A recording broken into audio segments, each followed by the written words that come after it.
Over 2 decades ago, he coined the term second victim to describe the distress that healthcare workers experience after being involved in a medical error or adverse event. The term refers to someone taking care of patients who experiences emotional distress, perhaps even trauma, after one of their patients experiences an adverse event, perhaps due to an error in care.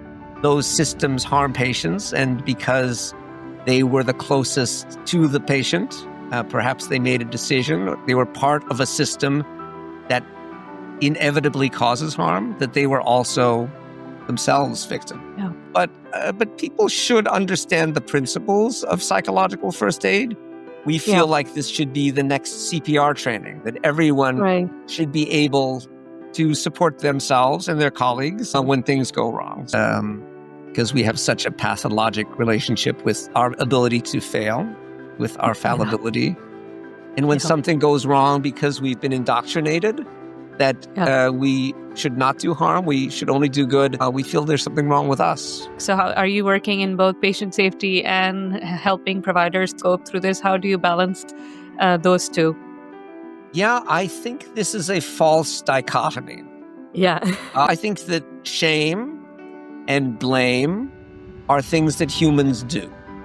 Yeah. And we naturally resort to them when things go wrong. That's something that preceded healthcare even. I think the patients don't know that the providers, how bad they feel, or that they also are traumatized by it in that sense that they're sorry or apologetic.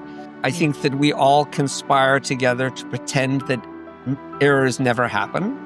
And so explaining or disclosing an adverse event is really important for the patient. I spoke earlier about the fact that there should only be one truth or one record. We shouldn't write one thing in the chart and say another thing to our colleagues and then say another thing to the patient.